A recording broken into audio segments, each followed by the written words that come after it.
Au bout de 10 mois, j'ai eu une récolte de 33 tonnes de manioc à l'hectare qui m'ont valu plus de 2,8 millions.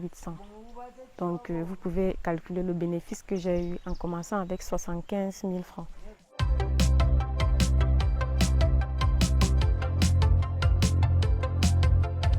Bonjour, Investir au Cameroun. Je suis Minja Laetitia, j'ai 23 ans. Je suis agriculteur et particulièrement maniculteur.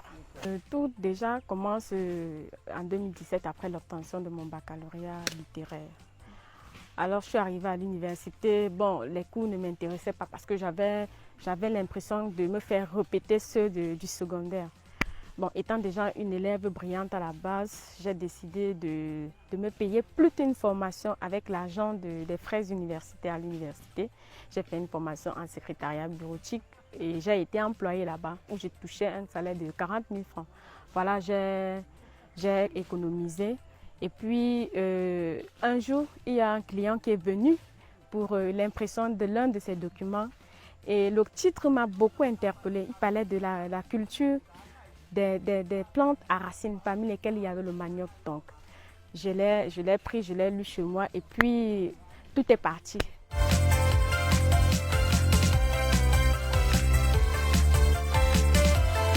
À ce moment, je me suis rendu compte de la largesse que le manioc pouvait nous offrir. Et je me suis rappelé d'ailleurs que mes parents m'ont fait grandir et m'ont éduqué avec la culture du manioc alors qu'ils ne faisaient que sur des petites superficies. Alors je me suis demandé si je venais à économiser et faisais sur des superficies un peu plus grandes, quitter de la culture vivrière et la culture un peu industrielle, qu'est-ce que ça pouvait donner? Alors je me suis dit, je vais économiser, mais au bout de quelques mois, j'avais eu 75 000 francs et j'ai décidé de me lancer dans la culture du manioc.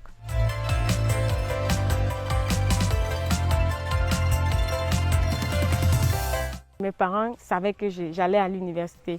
Pendant ce temps, moi, j'allais plutôt me faire former en secrétariat bureautique. Lorsque je me suis rendu compte des opportunités que pouvait m'offrir le manioc, je suis directement quittée de Yaoundé pour mon village, où j'ai en parlé à mes parents. Directement, ils n'ont pas été d'accord, sachant que je suis étudiante, je fréquente, ça n'allait pas être évident. Donc, directement, ça a été une idée à jeter pour eux. Mais il fallait que je leur démontre par ricochet que je pouvais également joindre les deux. Il fallait que je passe par cette voie pour leur montrer que je pouvais également continuer mes études. C'est en expliquant de cette façon qu'ils m'ont permis de faire dans ce champ. J'avais un montant de 75 000 francs économisé que je voulais éjecter absolument dans cette culture-là parce que j'avais la certitude que je pouvais gagner plus en quelques mois, au bout de quelques mois. Alors, avec l'aide de mon papa et mes oncles du village, mes cousins, ils ont pu m'obtenir 1 hectare défriché. Donc, ils m'ont défriché 1 hectare. Je rappelle ici que je n'ai pas payé la location ou acheté un terrain parce que nous avons déjà le terrain au village. Ils m'ont défriché 1 hectare. Sur les 1 hectare, j'ai payé quand même l'abattage parce qu'il y avait les grands arbres. Vous savez, c'est le Grand Sud.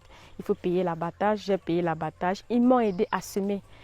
Et c'est comme ça que c'est parti. Et je vous assure, au bout de 9 mois, j'ai récolté sur les 1 hectare 33 tonnes de manioc. Mais lorsque j'ai eu l'argent des tubercules en question, je suis allée montrer à mon papa. Je lui ai dit, voilà.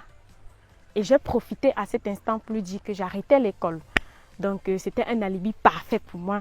Et il n'avait pas le choix que d'accepter ma décision à ce moment-là.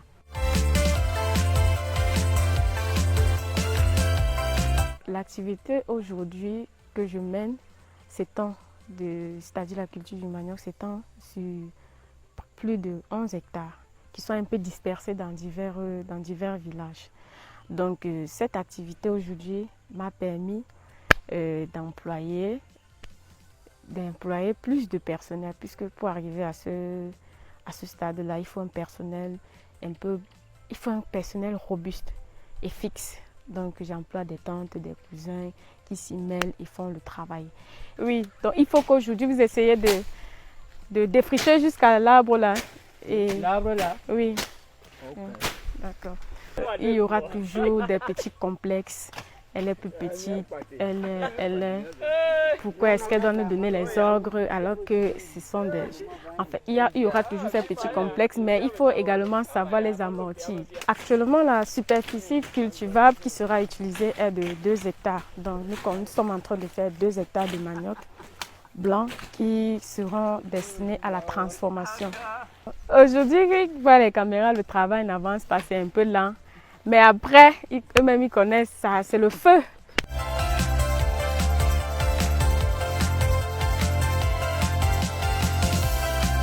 C'était vraiment stressant mon expérience à l'université Ngouaikele parce que déjà le nombre de personnes présentes à l'amphi me décourageait parce que j'avais comme l'impression que nous étions tellement nombreux et s'il fallait que chacun travaille dans un bureau, soit dans la fonction publique, dans une administration, nous tous déjà présents dans cet amphi ne pouvions pas s'en sortir. Donc, et à la base, je suis quelqu'un de pragmatique. Je n'ai pas trouvé mon compte à continuer les études dans ce sens-là. Pour moi, c'était une perte de temps. Là, nous sommes en train de rentrer, c'est la pause, mais l'autre équipe va venir travailler à l'après-midi.